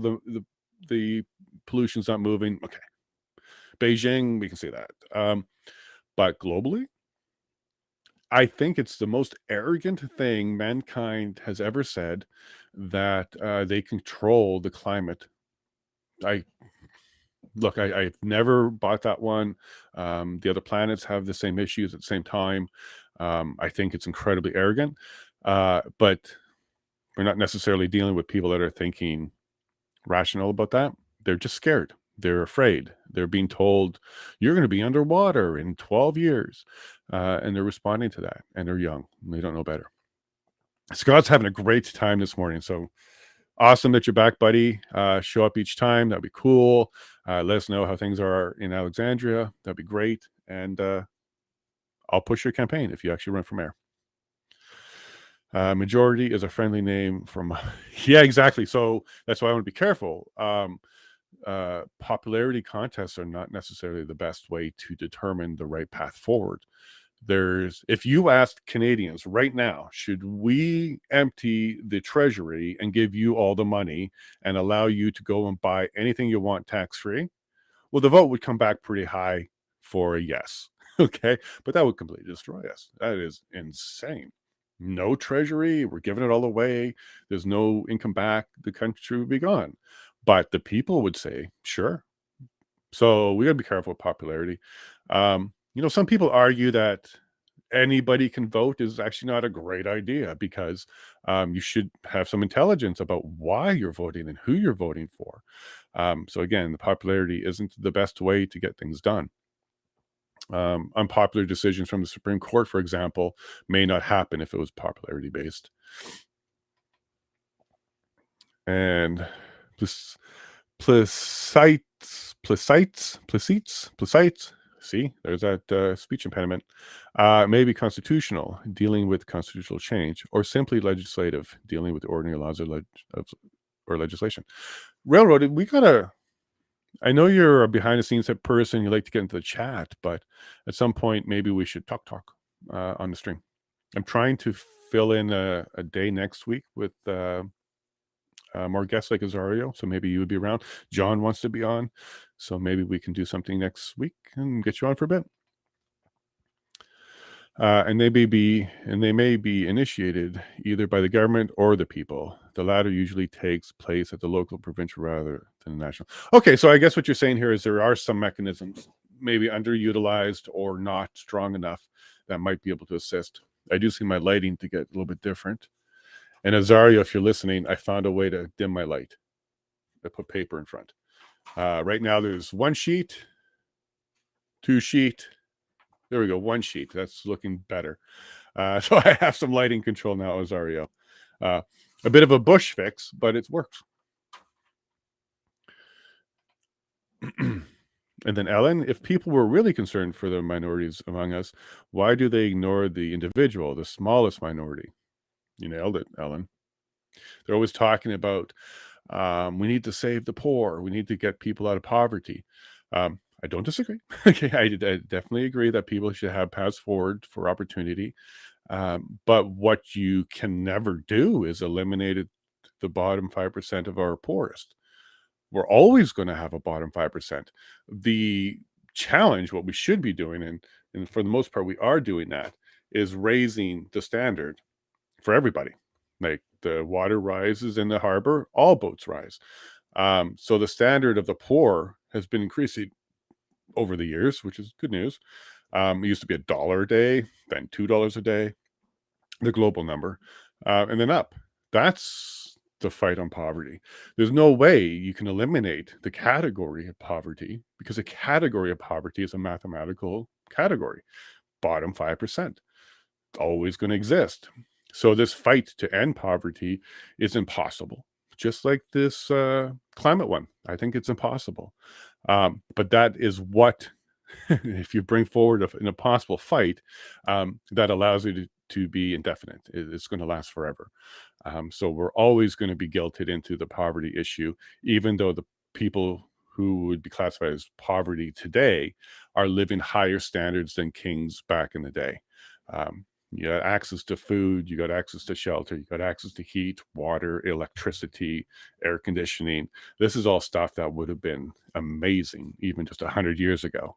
So we're doing a good job on progressing the standard, but anybody that tells you we need to eliminate poverty is a propagandist. It's not even possible. You're always going to have, mathematically speaking, a lower 5%.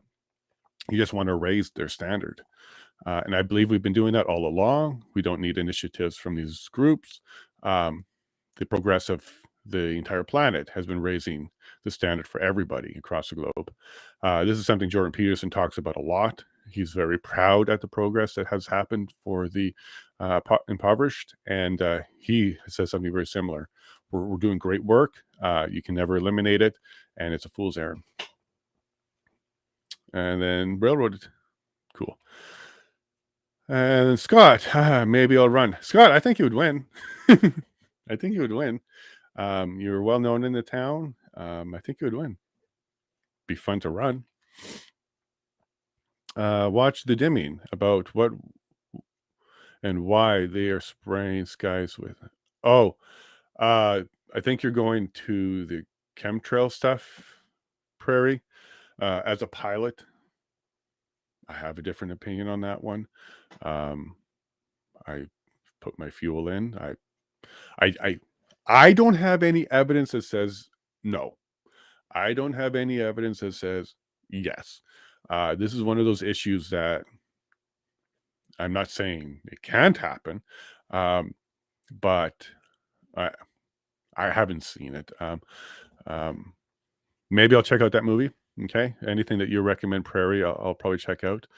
The dimming. So Paula, go ahead and see if you can find that one. We'll check that out.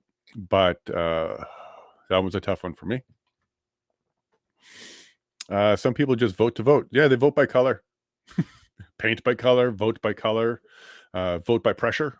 They don't want to be the one person at the table that didn't vote a certain way. People are not voting by candidate. People are not voting by issues. And straight up, the whole candidate not voting by the candidate issue bothers me so much because I'm trying to run, and I'm trying to run as a good candidate, somebody that's actually going to do stuff. And people don't look at the candidate; they look at the party. I absolutely believe if they looked at the candidate, we would get a lot better candidates because they would actually have to be attractive to the people for their vote. But it's really party. They will just tote the party line, and that's what you're voting for. You're voting by color. That's unfortunate. And I don't want to exclude anybody from voting, but we do exclude kids from voting. So we do have mechanisms in place where we don't feel that everybody has the mental capacity to vote. I'm just curious why we use an age to determine that when the human mind is far more complicated than that. It definitely has not age-based intelligence. So it's a tough one. And then a good smile from Azario. You get lots of love, Azario. You should have a show, buddy. I think we talked about a weekly something. I think you should do it. Looks like you got the microphone. Duct tape and bubble gum. And that's kind of what's keeping together my studio, just so you know. I got duct tape across here because I have a piece of plywood that everything's sitting on, and it was poking me. So I got duct tape to cover that up. I am bush fixing the studio. You guys would laugh if you saw it. Maybe I'll take a picture and give it to you. But yeah, doing what I can here. All right, duct tape. Oh, look, we're almost done. Jason, ask Paula if she has some scars or clothes swatches large enough to cover a light. Might help with the bright white of it all. But I think some props in the back could help you too. Yeah, we're working on it. So Paula was here this morning and we talked about decorating it. And I wasn't kidding, Azario. If you want to send me a shelf. Okay, so I'm 6 foot, so it's about 6 foot across or so. Ship it in parts. I can put it together. I'd be happy to put an Azario original up. And yeah, we're going to keep working on the lighting railroaded as the day gets brighter outside and it changes in here. So I got a light over here that was trying to get rid of the shadows back there because I had a big shadow for my head. And then I got one in front, which seems to be helping. But I'll certainly be working on that. Thanks, Railroaded. If it works, get it done. Cool. And then Prairie, the dimming is here on YouTube. Okay, so we'll find it. We'll find it. So Paula, put that on the to watch list and help me make sure I get to it. And Prairie, I'll come back and let you know what I think about that. But I will have a unique perspective as a pilot and access to the airport and the fuel and all that kind of stuff. Doesn't mean they're not putting it in the fuel, and I unwittingly are contributing to that. But I'll definitely take a look. And if there's stuff in there where they say pilots are fully aware and it's part of their training, I'll tell you no. But I'll take a look at it. We'll see where that goes. And by the way, Prairie, the only thing between conspiracy theory and the truth is 6 months. So any issue should get looked at because there's a large history of 6 to 12 months later, the truth does come out. Link them up, Prairie. Cool. Railroaded. I'm not a scarf kind of gal, so no luck there. Yeah, no, Paula is awesome. She doesn't need to do anything to catch my attention. And it's a great relationship. It's built on a lot, and not built on scarves. All right, Scott, I agree, Jay. If people looked at the candidate thing would be different. Absolutely. Like if we actually had candidate debates that meant something in each riding, you would see a lot more independents make it their way in if that happened, because there are a lot of good people out there who don't subscribe to the party line. We're losing those people as options for Canada. People who have business experience, medical experience, legal experience, really good at their profession, a history of, no issues, no ethical, that kind of stuff. We're losing those people because some of them are too smart to join the party. I'm telling you that from experience, especially with the PPC and the Conservative Party. They control you as a candidate.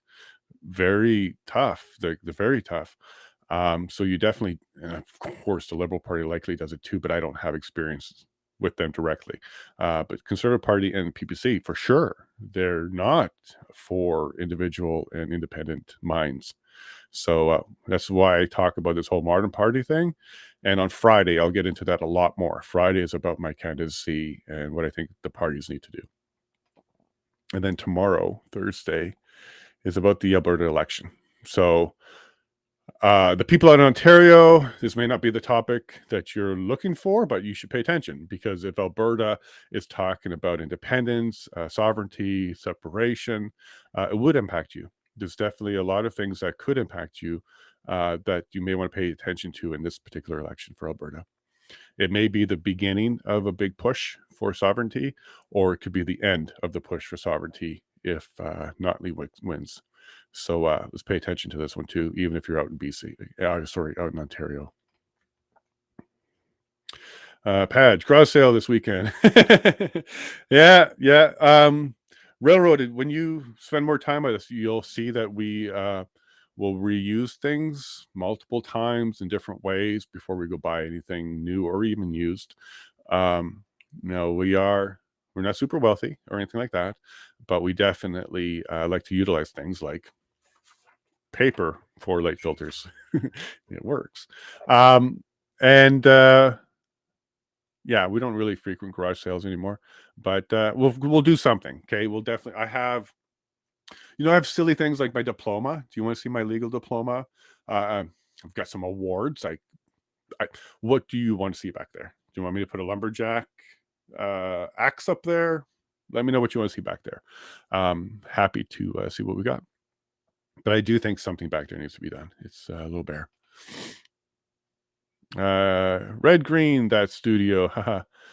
Let me think. We'll figure something out, guys. We'll think. Bush Fix Studio, love it. Yeah, it's 100% true. Yeah, I'll take pictures because none of my cameras right now can do this part.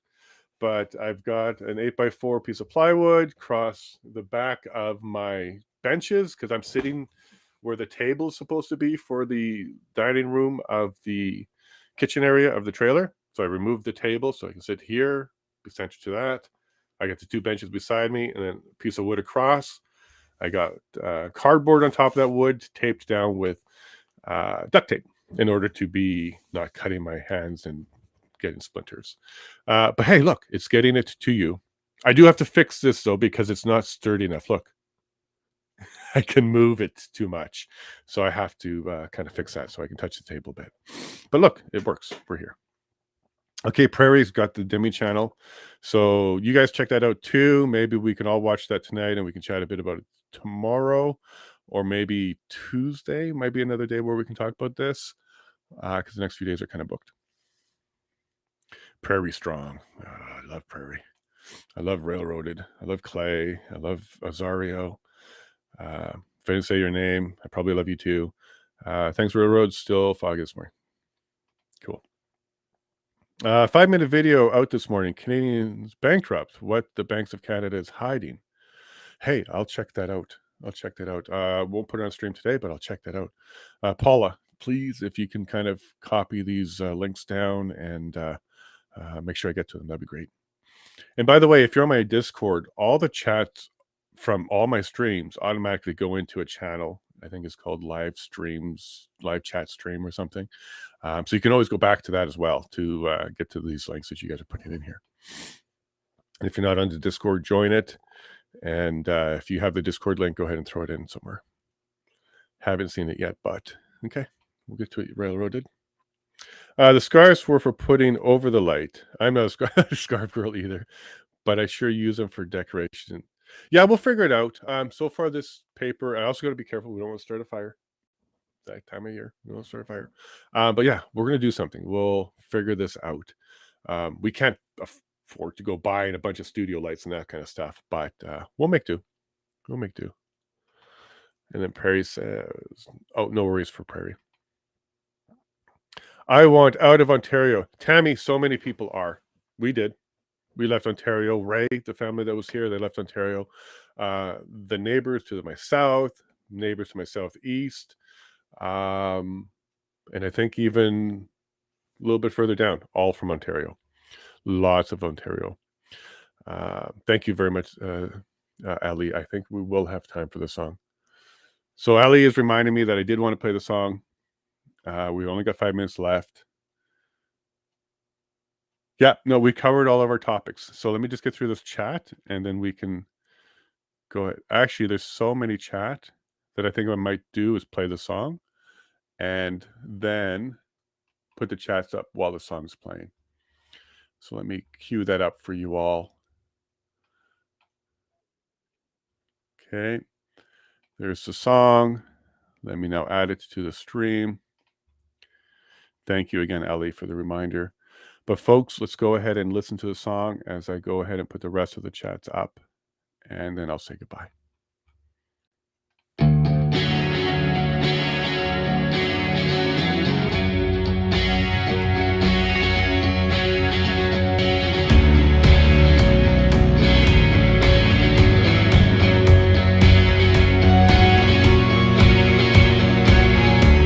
You watch us all go to sleep, and any who woke were just counting sheep. But the end is near, and all we see is our hate is a disgrace. Don't have time to waste. If we don't learn to love again, it's all over for us. We've all resorted to calling names. Please don't let our heroes have died in vain. 'Cause the end is near, and all we see is our hate is a disgrace.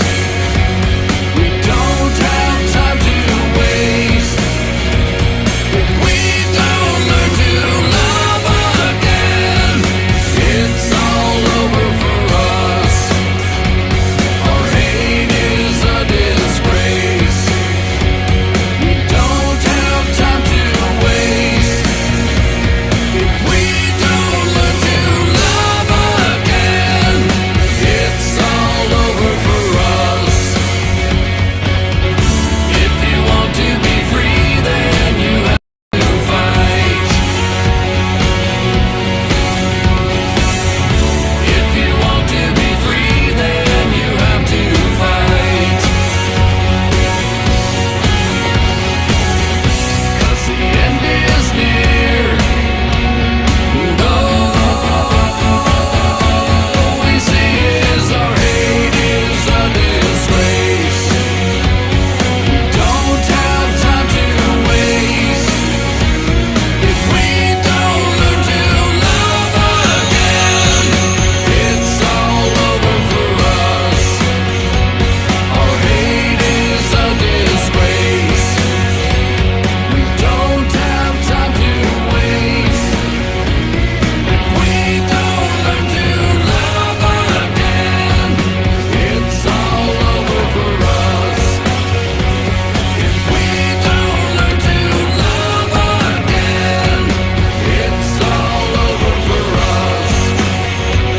If we don't learn to love again, it's all over for us. If we don't learn to love again, it's all over for us. Let me change this audio because I was able to get a video shot for you of the studio. Let's show you that.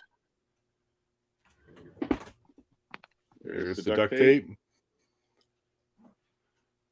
There's my trailer, monitor, you guys, my perspective, that light with the paper, and my coffee, and the other light with paper. So as you can see, I do have some work to do, but overall we're getting there. All right, everybody. That's the end of this episode. And I am happy that you were all able to join us. I'm happy that it went better today with the lighting. And I'm really happy that our friends got to go home yesterday. So, and I hope you like that song. It's, I like it. And there we go. Absolutely. The new subscribe graphic. Thank you, Ali. He was working on that during this show. So you all take care. Have yourself a wonderful day. Stay safe out there. And remember, we love you and God bless.